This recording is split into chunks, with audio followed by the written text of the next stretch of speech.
Il y a quelques années, un projet se mettait en place au Kazakhstan du Sud. Ce projet consistait d'implanter aux enfants et aux jeunes les puces RFID via lesquelles les parents pouvaient suivre leurs enfants à distance. Le gouvernement américain a attribué une subvention astronomique de 3 milliards de dollars pour ces expérimentations. Le chef de ce projet est Rachel Kelly, la spécialiste de l'ingénierie génétique des États-Unis. La spécialiste américaine dit que c'est une opération indoleureuse. On injecte la puce RFID sous forme d'un liquide sous la peau qui se transforme par la suite en une matière rigide et établit le contact directement avec le satellite. Il est possible de contrôler les personnes implantées à l'aide des appareils mobiles. Il suffit d'en avoir un programme spécial où il y a le numéro identifiant de l'implanté et le mot de passe.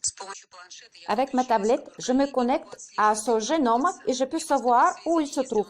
Je recevrai également les notifications s'il boira de l'alcool ou s'il fumera les cigarettes. Le jeune homme qui s'appelle Nourgali explique que bientôt tout le monde va devenir les mi-robots et il veut être le premier. J'ai signé le contrat et si j'irai jusqu'au bout de ce contrat, j'aurai 400 000 dollars. Je peux contrôler quelques de ses gestes. Regardez, je lui ai donné la commande de se lever. Je peux l'apprendre à parler n'importe quelle langue.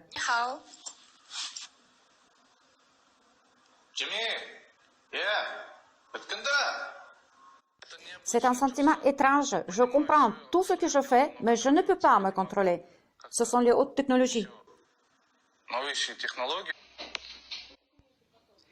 Cette vidéo amateur a été faite toujours au Kazakhstan, mais c'est tout à fait un autre cas de figure où un homme dans un centre commercial est resté sans bouger pendant assez longtemps, c'est ce qu'on comprend dans cette vidéo. Les passants et les employés de ce centre commercial s'inquiètent pour lui. Ils demandent les uns aux autres si la tension artérielle de cet homme est bonne ou par exemple s'il faut faire une piqûre. Oui, mais laquelle, répond une autre personne.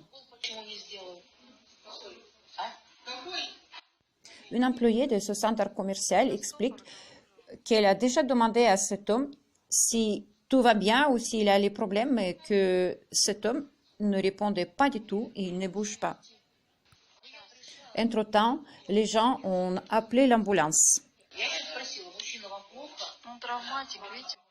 D'après l'information qu'on peut y avoir, mais aussi selon la logique toute simple, via la puce RFID, il est possible de bloquer la personne. Il est possible de bloquer le corps humain parce qu'il devient un robot. C'est ce que vous avez vu dans la vidéo précédente où un jeune homme implanté par une puce RFID recevait les commandes via cette puce. Il ne pouvait pas contrôler son corps. Quant à cet homme, les opérateurs psychotroniques qui dirigent son corps l'ont bloqué en position debout. Donc, imaginez-vous si ces psychopathes aux armes psychotroniques vont bloquer les victimes en position allongée. Cela dit que les autres peuvent croire que la personne est morte. Or, toutes les cellules sont vivantes.